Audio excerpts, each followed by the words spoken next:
Hey guys, welcome back to the channel, and this is how to fix metered network warning in Outlook. So guys, if you ever encounter this, what you could try to do is just simply go ahead and go to the icon over here, which is the network.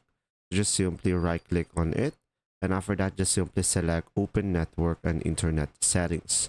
So guys, if you cannot found this one, you would just simply use the search bar over here and go for network status over here, and it will be just the same thing.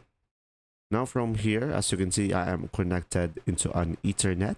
So just simply go to the properties of the internet that you're connected with, and now from here, as you can see, you will have metered connection over here. So make sure guys that this is turned off in order for you to fix this issue.